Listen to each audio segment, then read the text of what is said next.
हमारे साथ श्री महाकाल तो किस बात की चिंता।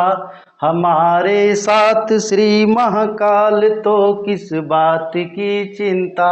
शरण में रख दिया जब माथ तो किस बात की चिंता। हमारे साथ श्री महाकाल तो किस बात की चिंता।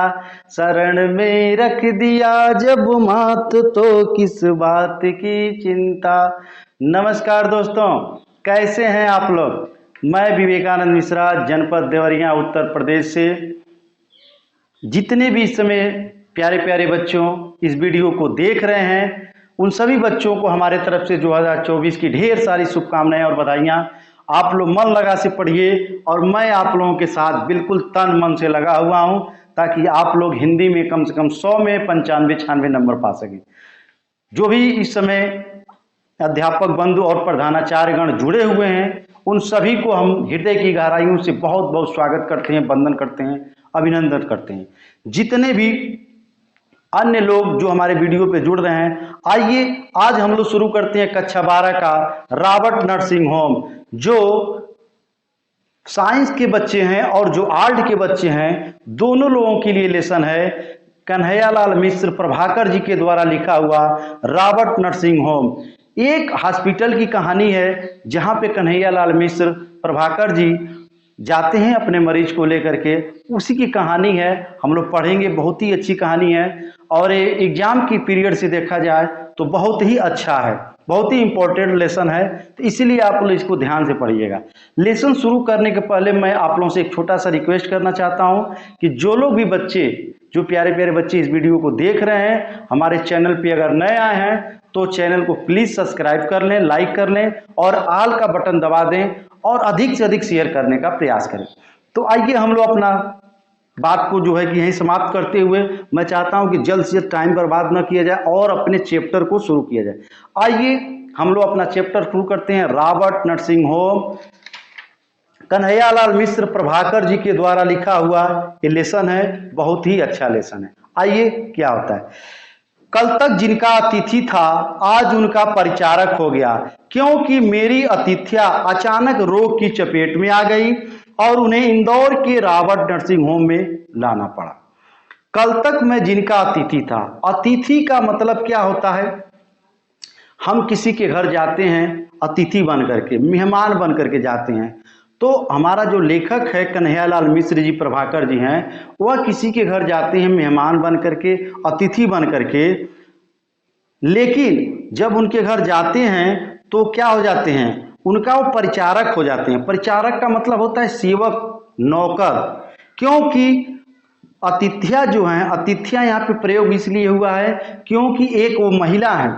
अतिथ्या का मतलब होता है महिला, महिला है इसलिए उनको अतिथ्या शब्द प्रयोग किया गया है। वह क्या होती हैं, अचानक रोग की चपेट में आ जाती हैं, रोग की लपेटे में आ जाती हैं, यानी रोग की चपेट में आ जाती हैं और उन्हें इंदौर के रॉबर्ट नर्सिंग होम में भर्ती कराना पड़ता है। ये रॉबर्ट नर्सिंग होम इंदौर में कहाँ पे है, एमपी में है, एम और पी में। ये जो है कि लेखक क्या किया, ले आकर के भर्ती करा दिया। आगे की यह बात है 1951 की, सन 1951 की ये बात है, जो घटना हुई है ये 1951 की है। रोग आघात पूरे बेग में, रोग का जो आघात था पूरे बेग में था। बेग का मतलब अपने पूरे जो है पावर में था, पूरे बेग में था। परिणाम क्या हुआ, कपकपाता और वातावरण चिंता से घिरा हुआ। वहां का जो उसका जो शरीर था, जो मरीज का जो शरीर था बिल्कुल कपकपा रहा था। उसको जैसे लग रहा है जैसे मलेरिया रोग हो जाता है, उसमें शरीर कपकपाता है, बिल्कुल शरीर कपकपा रहा था। और वहाँ का जो वातावरण था बिल्कुल चिंता, टेंशन से घिरा हुआ था। जब कोई बीमार हो जाता है, जब हम उसको हॉस्पिटल में लेकर के जाते हैं, तो आप लोगों को पता है कि बिल्कुल सब लोग चिंता में पड़ जाते हैं, सभी लोग टेंशन में पड़ जाते हैं कि क्या होगा क्या नहीं होगा। तो वहाँ का वातावरण बिल्कुल टेंशन में था, बिल्कुल चिंता में था और हम सभी लोग क्या थे, बिल्कुल सुस्त थे। तभी मैंने चौंक कर देखा कि अपने विशिष्ट धवल वेश में आच्छादित एक नारी कमरे में प्रवेश कर रही है। तभी मैंने अचानक क्या किया, लेखक कह रहा है, हमारे जो है लेखक कह रहे हैं कि अचानक एकाएक मैंने चौंक कर देखा कि विशिष्ट धवल में, विशिष्ट का मतलब क्या होता है बिल्कुल सफेद वस्त्र में, विशिष्ट धवल, आच्छादित मतलब बिल्कुल ढकी हुई, पूरे सफेद वस्त्र में वह बिल्कुल क्या थी, ढकी हुई थी। एक नारी कमरे में प्रवेश की, तुरंत मरीज लेकर के एडमिट था हमारा लेखक, और उसी समय सफेद वस्त्र में ढकी हुई एक महिला कमरे में प्रवेश की, और आते उन्होंने उनको कैसी थी, देह उनकी कोई 45 बसंत देखी होगी, वर्ण हिम श्वेत पर अरुणोदय की रेखाओं से अनुरंजित, कद लंबा और सूता से सादा हुआ। लेखक क्या कह रहा है, उनका जो देह मतलब उनकी जो शरीर थी कोई 45 बसंत देखी होगी, लगभग उनकी जो उम्र थी वह 45 साल की थी, और उनका वर्ण कैसा था, बर्फ की तरह सफेद, हिम सफेद, हिम मतलब होता है बर्फ, श्वेत श्वेत माने सफेद, पर अरुणोदय की रेखाओं से अनुरंजित, अरुणोदय की रेखाओं, जो सुबह सुबह सूर्य निकलता है उसकी जो किरणें निकलती हैं उसको हम कहते हैं अरुणोदय, अरुणोदय की रेखाओं से अनुरंजित, अनुरंजित का मतलब होता है बिल्कुल रंगा हुआ। कद उनका कैसा था, उनकी जो लंबाई थी वो लंबा था, और बिल्कुल सूता से साधा हुआ था। सूता आप कभी देखते होंगे कि हम लोग का जब मकान बनता है तो हम लोग का मिस्त्री क्या करते हैं, सूता लेकर के और पूरे मकान को नापते हैं, और नाप करके और उसको बनाते हैं बिल्कुल सीधा रहे, ताकि बिल्कुल वैसे ही बिल्कुल सीधी थी। यानी उनकी देह की कैसी थी, बिल्कुल 45 पसंद देखी थी, यानी 45 साल की उनकी उम्र थी, बिल्कुल बर्फ जैसी सफेद थी, और सूर्य की रेखाओं से बिल्कुल जो है कि रंगी हुई थी, और उनका कद बिल्कुल लंबा था, बिल्कुल सूदे सूते की तरह समा था। आते ही उन्होंने क्या बोला, एक बहुत ही लंबा स्टेटमेंट है, यह बहुत बोर्ड की परीक्षाओं में पूछता है, लंबा मुंह अच्छा नहीं लगता, लंबा मुंह अच्छा नहीं लगता, बीमार के पास लंबा मुंह नहीं, इसका मतलब क्या हुआ कि मुंह को ऐसे लटकाए, इसको कहते हैं लंबा मुंह, लंबा मुंह अच्छा नहीं लगता, बीमार के पास बिल्कुल लंबा मुंह नहीं करना है। आते ही उन्होंने स्टेटमेंट कहा। भाषा उनकी कैसी थी, साफ सुथरी, उच्चारण बिल्कुल साफ था, उनकी भाषा बिल्कुल साफ सुथरी थी, उनका जो उच्चारण था बिल्कुल साफ सुथरा था, और स्वर भी क्या था, स्वर में एक आदेश था, जैसे वो आदेश दे रही थी कि यह काम करो, वैसा करो, वैसा, एक बिल्कुल आदेश था कि लंबा मुंह अच्छा नहीं लगता बीमार के पास, यह बिल्कुल आदेश था उनका। और आदेश में था अधिनायक की तरह, जैसे कोई नायक होता है वो अधिनायक की तरह था। और क्या आगे लेखक कह रहा है, और अधिकारी की तरह, न तो आदेश उनका अधिनायक की तरह था और न ही उनका अधिकारी की तरह था, पूर्णतया मां की तरह था, जिसका आरंभ होता है शिकंजे से और अंत होता है मां की गोद में। शिकंजा का मतलब क्या होता है, जिससे किसी चीज को, लकड़ी को आप लोग दबाते हैं, जिसको लोग चिमटा भी कहते हैं, उसको शिकंजा कहा जाता है। उसी तरह से उन्होंने शिकंजे से दबाया, और उनका प्रेम जो था वो मां की गोद के जैसा था। हाँ, आगे लेखक क्या कर रहा है, हाँ वो मां ही थी। होम की अध्यक्षा मदर टेरेजा, मदर जो टेरेजा थी वो होम की अध्यक्षता थी। उनकी मातृभूमि थी फ्रांस, वह कहाँ की रहने वाली थी, फ्रांस की रहने वाली थी, और उनकी जो कर्म भूमि थी वह भारत थी, भारत में वो अपना कर्म भूमि कर दे। जन्मभूमि हमारा कहीं और होता है, कर्म भूमि हमारा कहीं और होता है। जैसे मान लीजिए जो लोग देवरिया में जन्म लिए हैं और जाकर के मुंबई में काम कर रहे हैं, नौकरी कर रहे हैं, तो उनका कर्म भूमि मुंबई होगा और उनकी जन्मभूमि देवरिया होगी। इसीलिए उनका जो जन्मभूमि था वो फ्रांस था, और उनकी कर्म भूमि थी वो जो भारत में थी। उभरती तरुणामयी से उम्र के इस ढलाव तक रोगियों की सेवा में लवलीन, यही काम, यही धाम, यही राग, यही चाव, बस यही, बस यही उनका क्या काम था। उभरती तरुणामयी से, यानी लगभग उनकी जो 14-15 वर्ष की उम्र रही होगी, तरुणाई मतलब स्टार्टिंग तरुणाई की उम्र से, यानी 14-15 वर्ष की उम्र से ही वह उम्र की ढलाव यानी 45 वर्ष की उम्र तक रोगियों की सेवा में बिल्कुल लवलीन थी। लवलीन का मतलब बिल्कुल लगी हुई, रोगियों की सेवा में बिल्कुल दिन रात लगी हुई, बिल्कुल लवलीन थी। वह 24 घंटा रोगियों की सेवा में लगी रहती थी, यही उनका काम था।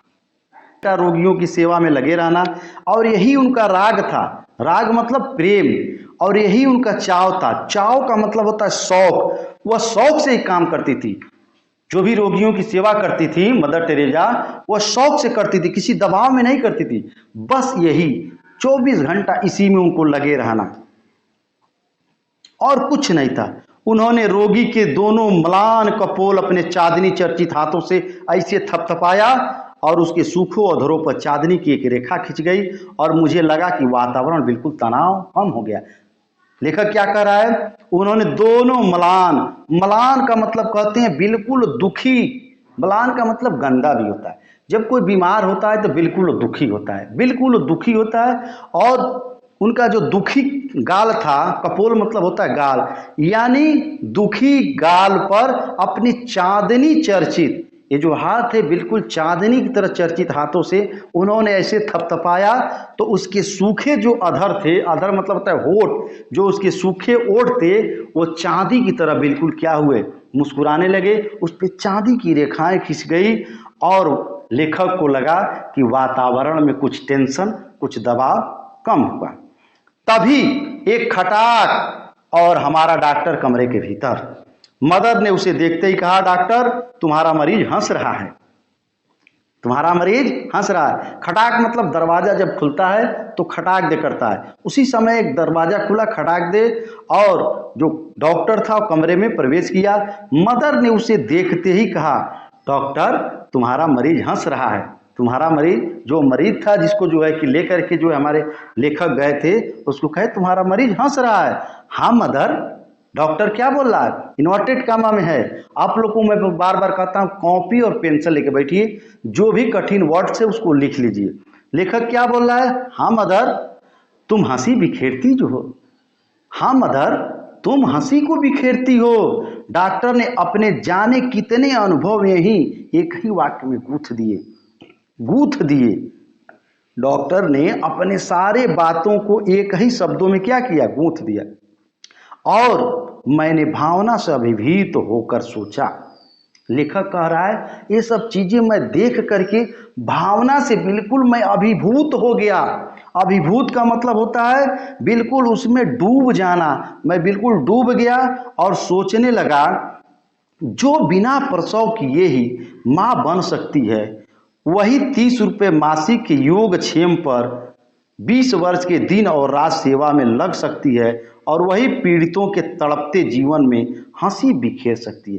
कितना अच्छा स्टेटमेंट है, थोड़ा इस लो आपको ध्यान से देखिए।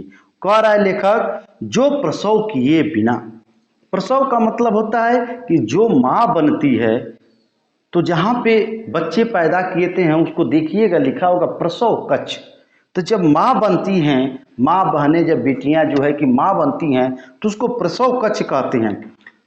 बल्कि मदर टेरेजा माँ नहीं बनी थी, इसलिए इसको शब्द को प्रयोग किया है। बिना प्रसव किए वही 30 रुपये मासिक, महीने का कितना था, 30 रुपये, ज़्यादा नहीं था, 30 रुपये पर वह 20 बरस से दिन रात क्या करती थी, मरीजों की सेवा में लगी रहती थी, और तड़पते हुए पीड़ितों के चेहरे पर वो हंसी बिखेरती थी। कौन थी, मदर टेरेजा। तीसरे पहर का समय, थर्मामीटर हाथ में लिए आई मदर टेरेजा। मदर टेरेजा जो तीसरा पहर था, यानी लगभग 2-3 बजे 4 बजे का जो टाइम होता है, उस समय मदर टेरेजा अपने हाथ में थर्मामीटर लेकर आई, और उनके साथ एक नव युवती भी आई, उसी विशिष्ट धवल वेश में, गौर और आकर्षक। विशिष्ट धवल, अभी आपने विशेष एकदम सफेद कपड़े में वेश में आई, गौर और आकर्षक, बिल्कुल अट्रैक्टिव, जिसको देखने के बाद से एकदम आंखें फटी की फटी रह जाए। हाँ, वह गौर और आकर्षक, पर उसके स्वरूप का चित्रण करने में ये दोनों ही शब्द असफल है। लेखक क्या कह रहा है कि हाँ वो गौर बिल्कुल गोरी थी, आकर्षक उसकी में बहुत ज़्यादा था, बहुत ही ज़्यादा अट्रैक्टिव थी, लेकिन ये जो शब्द हैं उसके लिए क्या है, बहुत ही कम हैं। ये कह करके उसके पास आ जाऊंगा। क्या लेखक कह रहा है, यूं कह करके उसके आस पास मैं आ पाऊंगा कि शायद, लेखक क्या कह रहा है, शायद चांदनी को दूध में घोल करके ब्रह्मा ने उसका निर्माण किया हो। इतनी वो सुंदर थी, इतनी वो गोरी थी कि लेखक कह रहा है कि चांदनी को दूध में घोल करके ब्रह्मा ने उसके शरीर को बनाया था। इतनी वो सुंदर थी, इतनी वो गोरी थी। रूप और स्वरूप एक दैवी सांचे में ढली हुई लड़की। उसका जो स्वरूप था, उसका जो रूप था, बिल्कुल दैवी सांचे में ढली हुई लड़की। नाम था उसका क्रिस्टहेल्ड और जन्मभूमि थी जर्मनी। और रहने वाली कहाँ की थी? जर्मनी की रहने वाली थी। नाम था क्रिस्टहेल्ड और भारत में वो भी सेवा करती थी जैसे मदर टेरेसा सेवा करती हैं। आइए अगला पैराग्राफ क्या कहता है। फ्रांस की पुत्री मदर टेरेसा और जर्मनी की दोहिता क्रिस्टहेल्ड एक साथ, एक रूप, एक ध्येय और एक रस। देखिए कितना अच्छा स्टेटमेंट है इस समय लेखक का कि फ्रांस की पुत्री मदर टेरेसा, जो फ्रांस की पुत्री थी मदर टेरेसा, और जर्मनी की दोहिता। दोहिता का मतलब होता है पुत्री। आप लोग इसको नोट कर लीजिए पेंसिल से या कॉपी पे कहीं नोट कर लीजिए। दोहिता का मतलब होता है पुत्री। जर्मनी की जो दोहिता थी यानी पुत्री क्रिस्टहेल्ड थी, ये दोनों एक साथ रहती थी।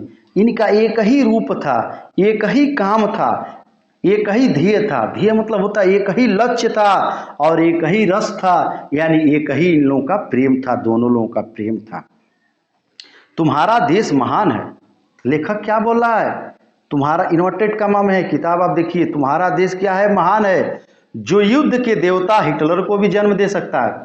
लेखक का क्या स्टेटमेंट है? जो युद्ध के देवता, यह किसको बोल रहा है? जो जर्मनी की क्रिस्टहेल्ड हैं उनके बारे में कह रहा है कि क्योंकि जर्मनी का रहने वाला था हिटलर ना। हिटलर को तो आप लोग जानते हैं, कोई कुछ करता है तो उसको लोग क्या कहते हैं? बहुत बड़ा हिटलर बन रहे हो, हैं? बहुत बड़ा हिटलर बन रहे हो। तो जर्मनी का रहने वाला था हिटलर, तो हिटलर को भी जन्म दे सकता है और तुम्हारे जैसी सेवाशील, सेवा करने वाली बालिका को भी। यानी तुम्हारा देश इतना महान है कि हिटलर जैसे व्यक्ति को भी जन्म दे सकता है और तुम्हारी जैसी बेटी जो सेवा करने वाली है उसको भी दे सकती है। तुम्हारा देश जो है बहुत महान है। तो दर्प से दीप्त हो गई। दर्प से दीप्त मतलब बिल्कुल गर्व से। दर्प का मतलब एक तरह से घमंड भी होता है, लेकिन जब ये बात सुनी, कौन सुनी? क्रिस्टहेल्ड ने जब बात को सुना तो बिल्कुल गर्व से क्या हो गई? दीप्त हो गई। दीप्त मतलब बिल्कुल उसी में लीन हो जाना और बिल्कुल स्टैचू हो गई। स्टैचू मैंने बिल्कुल मूर्ति जैसे आप देखे होंगे ना, मृत्यु मूर्ति कहीं ऐसे लगी होती है, कहीं ऐसे लगी होती है, बिल्कुल स्टैचू हो गई जिसको हिलाने से भी न हिले। और अपना दाहिना पैर, जो अपना दाहिना पैर होता है ना दाहिने हाथ का, वो पृथ्वी पर पटकी वेग से, यानी पूरे तेज से पटकी और ठोक कर बोली यस यस, और वह दूसरे कमरे में चली गई। पैर को ठोक करके यस यस बोली और वो कहाँ चली गई? दूसरे कमरे में चली गई। तो मदर टेरेसा को मैंने टटोला। टटोलने का मतलब होता है मैंने उससे कहा। जैसे किसी को कोई बात कहलवानी हो तो उसको कुछ बात कहेंगे तभी तो बात कहेगी। तो टटोलना का यही मतलब होता है। ये टटोलने का मतलब क्या, अभी आगे पता चलता है। आप इस जर्मन लड़की के साथ प्यार से रहती हैं। मदर टेरेसा को लेखक कह रहा है कि आप इतनी प्यार से रहती हैं। हमारे कन्हैयालाल जो मिश्र प्रभाकर जी हैं वो कह रहे हैं कि आप इतने प्यार से इनके साथ रहती हैं। आखिर ये शब्द क्यों आया है कि आप इतने प्यार से रहती हैं? बोली हाँ, वो अभी ईश्वर के लिए काम करती है, क्योंकि मरीजों की सेवा करना, दूसरे की सेवा करना ईश्वर की सेवा है। वो भी दूसरे के लिए काम करती है और मैं भी, तो फिर क्यों ना हम दोनों में प्यार रहे। वो भी दूसरे के लिए काम करती है, मैं भी दूसरे के लिए काम करती हूँ, तो हम दोनों में प्यार क्यों न रहे। मैंने नस्तर चुभाया। लेखक क्या कह रहा है? मैंने एक नस्तर चुभाया। नस्तर चुभाने का मतलब क्या हुआ? नुकीला जैसे चाकू होता है। नस्तर का मतलब यहाँ पे सेंटेंस में प्रयोग होगा कि बात लगना। मैंने एक ऐसा सेंटेंस बोला, ऐसी मैंने बात बोली कि वो बात जो है मदर टेरेसा को लगे। पर फ्रांस को हिटलर ने पददलित किया था और वह आप कैसे भूल सकती हैं? देखिए, हिटलर जर्मनी का रहने वाला था और वहाँ की रहने वाली थी क्रिस्टहेल्ड, और फ्रांस की रहने वाली थी मदर टेरेसा। प्रथम विश्व युद्ध में जर्मनी और फ्रांस के बीच बहुत ही भयंकर युद्ध हुए थे और उसमें ये फ्रांस पराजित हुआ था, हिटलर ने पराजित किया था, इसीलिए पद दलित यानी बिल्कुल उस पर हमला करके उसको हरा दिया था। आप इसको कैसे भूल सकती? ये जो स्टेटमेंट जो है हमारे लेखक जो है कन्हैयालाल मिश्र प्रभाकर ने यह एक बात बोली ताकि मदर टेरेसा की अंदर हृदय में कोई बात हो तो निकल करके बाहर आए। आगे क्या होता है? नस्तर तेज था, ये इंपॉर्टेंट है, आप लोग इसको ट्रिक कर लीजिएगा। ये बोर्ड की परीक्षा में अधिकतर पूछता है। यहाँ का जो स्टेटमेंट है, मैं नस्तर तेज था मतलब मैंने जो चुभन किया था वो बहुत तेज था। चुभन बिल्कुल गहरी थी पर मदर का कलेजा उससे अछूता रहा। मैंने जो बात कहा मदर टेरेसा को ताकि मदर टेरेसा को बात लग जाए, लेकिन उससे उनका हृदय बिल्कुल अछूता रहा। या छूता रहा का मतलब मदर टेरेसा का जो हृदय था वह हृदय मदर टेरेसा का बिल्कुल छुआ नहीं। बिल्कुल बोली, मदर टेरेसा का स्टेटमेंट है, बोली हिटलर बुरा था, उसने लड़ाई छेड़ी पर उससे इस लड़की का भी घर ढह गया। हिटलर क्या था? बुरा था, उसने लड़ाई को छेड़ी और इस लड़की का भी घर ढह गया और मेरा भी घर ढह गया, हम दोनों एक। कितना अच्छा स्टेटमेंट है। हमारे लेखक कन्हैयालाल मिश्र प्रभाकर जी ने एक नस्तर को चुभाया था ताकि वो फ्रांस की मदर टेरेसा कुछ कहें, जर्मनी के बारे में कुछ कहें, लेकिन मदर टेरेसा ने कुछ भी नहीं कहा। हम दोनों एक ही हैं। मदर टेरेसा ने झूम में इतने गहरे डूब कर कहा, जैसे मदर टेरेसा ने जो ये शब्द कहा कि हम दोनों का घर गिर गया, उसका भी ये सेम है, मेरा भी सेम है। और ये जो बात कही बिल्कुल झूम करके गहरे डूब करके बिल्कुल आनंद में ये बात कही, जैसे लग रहा था कि मैंने उनकी जो लड़की थी जो उनके साथ काम करती थी क्रिस्टहेल, मैं उसको छीन रहा हूँ। लेखक ने कहा जैसे लग रहा है कि मैं उसको क्या करता हूँ, लड़की को छीन रहा हूँ और उन्होंने पहले ही दांव में मुझे चारों खाने चित कर दिया। जैसे आप लोग दांव देखते होंगे, कहीं भी किसी से लड़ाई होता था, झगड़ा होता था, चाहे कोई बात होती थी तो लोग क्या करते हैं, एक दांव ऐसा लगाते हैं, मतलब कोई ऐसा बुद्धि अपनाते हैं कि चारों खाने चित कर देते हैं। मदर टेरेसा चली गई। मैं सोचता रहा मनुष्य के, ये भी स्टेटमेंट बहुत इंपॉर्टेंट है, यहाँ से आप लोग इसको ध्यान से सुनिए और इसको नोट करिए।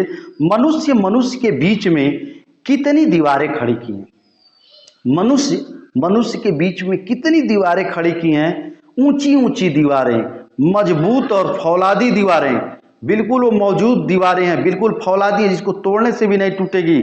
भूगोल की दीवारें, जैसे भौगोलिक दीवारें होती हैं, एक देश से दूसरे देश की जो भौगोलिक दीवारें होती हैं। जात की दीवारें, जो जाति वर्ग होते हैं, हम फलाना है, मैं ढकामा हूँ, मैं ब्राह्मण हूँ, मैं क्षत्रिय हूँ, मैं वैश्य हूँ, ये जो जात की दीवारें हैं कितनी मनहूस हैं। मनहूस का मतलब कितनी बेकार हैं, कितनी नगण्य हैं, कितनी छोटी हैं, पर कितनी अजेय हैं। देखिए कितना अच्छा स्टेटमेंट दिया है कि मनुष्य के बीच में कितनी मनुष्य ने दीवारें खड़ा कर दी हैं। नफरत की दीवारें, मनुष्य एक दूसरे से कितना नफरत कर रहा है। किस तरह का नफरत? एक दूसरे के बीच में ऊंची ऊंची दीवारें लगा दी। बिल्कुल नगाड़े मतलब बिल्कुल कम होता है, मनहूस माने बिल्कुल बेकार होता है। ऊंची ऊंची मजबूत फौलादी दीवारें, जाति धर्म भूगोल तमाम तरह की जो है कि एक दूसरे के बीच में प्रेम या पे नफरत की दीवारें फैल गई हैं और यह कभी मिटने वाली नहीं है। इसी क्रिस्टहेल्ड के पिता जर्मनी में एक कॉलेज के प्रिंसिपल हैं और उसने अभी 5 वर्षों के लिए सेवा का व्रत लिया। जो क्रिस्टहेल्ड है, जो क्रिस्टहेल्ड जर्मनी से आई हैं यहाँ पर इंडिया में, भारत में, वह सिर्फ 5 वर्षों के लिए, 5 वर्षों के लिए उन्होंने सेवा का व्रत लिया है। रोगिणी के गहरे बाल देख करके उसने कहा, जो रोगिणी थी यानी जो रोगी महिला थी, उनके गहरे बाल, काले बालों को देखकर कहा, स्टेटमेंट इन्वर्टेड का नाम है कि तुम्हारे काले बाल मेरे पिताजी के जैसे हैं। जो तुम्हारे काले बाल हैं वो बिल्कुल मेरे पिताजी से मैच कर रहे हैं। कहा कि वह स्मृतियों में खो सी गई। इतना ही कहते ही वह क्या की, स्मृतियों में खो गई। स्मृति मतलब अपनी यादों में वो बिल्कुल खो गई। मुझे लगा कि मैं क्रिस्टहेल्ड हूँ। मुझे क्या लगा, लेखक का क्या कहना है, मैं क्रिस्टहेल्ड हूँ, अपने माता पिता से हजारों मील दूर एक अजनबी देश में, क्या करें, माता पिता से दूर एक अजनबी देश में, अकेली खोई छली सी और मेरी आंखें भर आई। कितना अच्छा है। लेखक कह रहा है मुझे लगा कि मैं ही क्रिस्ट हेल्ड हूँ, क्योंकि वो दूर से आई थी 5 वर्ष की सेवा करने के लिए। उन्होंने 5 वर्ष का व्रत लिया था कि मैं भी सेवा करूंगी यहाँ पर आकर के। अपने माता पिता से हजारों किलोमीटर दूर एक अजनबी देश में, जिस देश को मैं जान नहीं सकती, पहचान नहीं सकती, और बिल्कुल अकेली, खोई, छली सी, और इसी बात पे मेरी आंखें क्या हुई, भर आई। भर आई का मतलब मेरी आंखों में आंसू आ गया। लड़की मेरे आंसुओं में डूब गई। किनारा पाने को उसने जल्दी से उन्हें अपने रुमाल से पोंछ दिया। जब आंखों में आंसू आता है तो लोग ऐसे ऐसे करके रुमाल से क्या करते हैं, अपनी आंखों को पोंछ देते हैं। यह बात से उसकी आंखों में क्या हो गई, आंसू आ गई। उसकी हंसती आंखें सम हो नरम हो गई। उसकी जो समान जो आंखें थी, बिल्कुल आंखें तो पोंछ दिया गया, लेकिन वो बिल्कुल क्या हो गई, नरम हो गई, पर जरा भी नम नहीं हुई। नहीं, मैंने पूछा, मैंने क्या पूछा, लेखक कह रहे हैं, हमारे लेखक कह रहे हैं कि मैंने पूछा घर से चलते समय रोई थी तुम? उसका भोला उत्तर था, उसका भोला मतलब उसका प्यारा सा उत्तर था। क्या उत्तर था, ना मैं नहीं रोई थी, माँ बहुत रोई थी। फटी आंखें, फटी आंखों, कुछ देर मैं उसे देखता रह गया, फटी फटी आंखों से। मैं, लेखक कह रहा, मैं फटी फटी आंखों से उसे मैं क्या कर रहा था, देखता रह गया। और तब मैं कुछ उसे बिस्किट भेंट किया। भेंट करने का मतलब मैंने उसे कुछ बिस्किट दिया और धन्यवाद, उसने क्या बोली, धन्यवाद, थैंक यू, तांगसू। धन्यवाद हिंदी, थैंक यू इंग्लिश, और तांगसू जो जर्मन की भाषा थी उसमें उन्होंने बोला तांगसू। वह अक्सर हिंदी, अंग्रेजी, जर्मन भाषाओं के शब्द मिलाकर के बोलती थी, क्योंकि उसको अच्छी तरह से क्रिस्ट हेल्ड को इंग्लिश नहीं आती थी। वह जर्मनी और अंग्रेजी सभी भाषाओं को मिला करके बोलती थी, इसलिए उनका जो लैंग्वेज था वो मिला जुला था। हम सब उस पर हंस पड़े और हंसती हुई वो क्या हो गई, भाग गई। हंसते हुए क्या हो गई, भाग गई।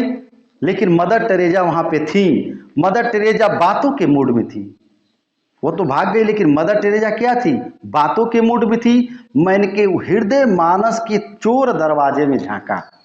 देखिए लेखक क्या कर रहा है, मैंने उनके हृदय मानस के चोर दरवाजे में झांका। चोर दरवाजा का मतलब क्या हुआ, बताइए। अगर आप किसी के हृदय में बस जाइए या आप किसी के हृदय में घुस जाइए, वो भी किससे, चोर दरवाजे से। दरवाजा कैसा है, चोर दरवाजा। आप भी किसी के हृदय में चोर दरवाजे गुजरे हैं, घुसे हैं कि नहीं घुसे हैं, बोलिए, आप बताइए। एक हमारे लेखक हुए, उन्होंने एक बहुत अच्छा शायरी कहा था, बहुत ही अच्छा स्टेटमेंट था उनका, बहुत ही अच्छी शायरी थी। उन्होंने इसी पे कहा, हर फूल जो खुशबू देता, हर फूल जो खुशबू देता वह ताजा नहीं होता। हर फूल जो खुशबू देता वह ताजा नहीं होता। आशियाने को मौसम का तकाजा नहीं होता। आशियाने को मौसम का तकाजा नहीं होता। आपको आना है चाहे जिधर से आइए, आपको आना है चाहे जिधर से आइए। दिल के कमरे में दरवाजा नहीं होता, दिल के कमरे में दरवाजा नहीं होता। मैंने चोर दरवाजे से, लेखक कह रहा है, मैंने झांका। मदर घर से आने के बाद फिर आप घर गई, लेखक कह रहा है कि मदर घर से आने के बाद क्या आप घर गई, कभी मिलने जुलने भी नहीं गई। कान अपना काम कर चुका था। कान मतलब जो मैंने बात कही, लेखक कह रहा है कि मैंने जो बात कही वह कान क्या, कान सुन चुके थे, काम कर चुके थे। वाणी को अपना काम करना था, यानी कहने का तात्पर्य है कि कान में तो हमारी आवाज चली गई थी, लेकिन जो मुंह है, जो वाणी है, उसको अपना काम करना था। पर मदर ने उसकी राह मोड़ दी और तब मैंने सुनी यह कहानी। उसका जो रास्ता था, यानी जो उसकी राह थी, मदर ने क्या की, मोड़ दी, दूसरे तरफ मोड़ दी।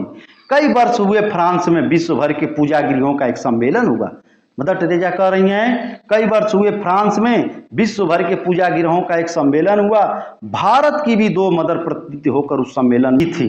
क्या लेखक कह रहा है, कई वर्ष हुए, पहले पूजा गृहों का सम्मेलन हुआ था पूरे विश्व लेवल पे, हिंदू, मुस्लिम, सिख, ईसाई, बौद्ध, जैन, फारसी, सभी लोगों का जो है पूजा गृहों का सम्मेलन पूरे विश्व में होता था। अब नहीं हो रहा है, धीरे धीरे लेकिन पहले क्या हो रहा है, पहले होता था पूजा गृह, सभी धर्मों के लोग इसमें आते थे और पूजा गृहों का सम्मेलन हुआ करता था। भारत की दो प्रतिनिधि होकर के सम्मेलन में गई थी, फ्रांस की ही थी, दोनों लोग फ्रांस की थी। उनके माता भी पिता भी फ्रांस के ही रहने वाले थे। उन्हें पता था कि वर्षों बाद हमारी पुत्रियां आ रही हैं। दोनों पुत्रियां क्या हुई, वर्षों बाद जा रही थी अपने देश फ्रांस में। दोनों माताएं अपनी पुत्रियों से मिलने के लिए, उनका स्वागत करने के लिए जहाज पर आई। पर एक विचित्र बात यह हुई कि वे दोनों अपनी पुत्रियों को पहचान नहीं पाई। क्यों नहीं पहचान पाई? कि वो दोनों बिल्कुल एक जैसी लग रही थी। आपस में वो कहती रही, तुम्हारी बेटी कौन है, तुम्हारी बेटी कौन है। और अंत में जब उनका नाम पूछा गया तब वो अपने बेटियों को गले लगा सकी। कहानी पूरी हुई तो कई प्रश्न उठे, पर मदर टेरेसा उठते उठते न भाग गई। कह रहा है लेखक, मेरे मन में कई प्रश्न उठे कि मैं मदर से पूछूं, लेकिन मेरे मन में प्रश्न उठते उठते मदर टेरेसा क्या हो गई, वहां से भाग गई। वहां से मदर टेरेसा बिल्कुल चली गई। निश्चय ही दोनों देश अनपहचानी पुत्रियों में से एक वे स्वयं थी। लेखक कह रहा है कि जो दोनों पुत्रियां थी जो फ्रांस में गई थी, भारत से गई थी, उसमें निश्चित ही एक पुत्री यह खुद मदर टेरेसा भी रही होंगी।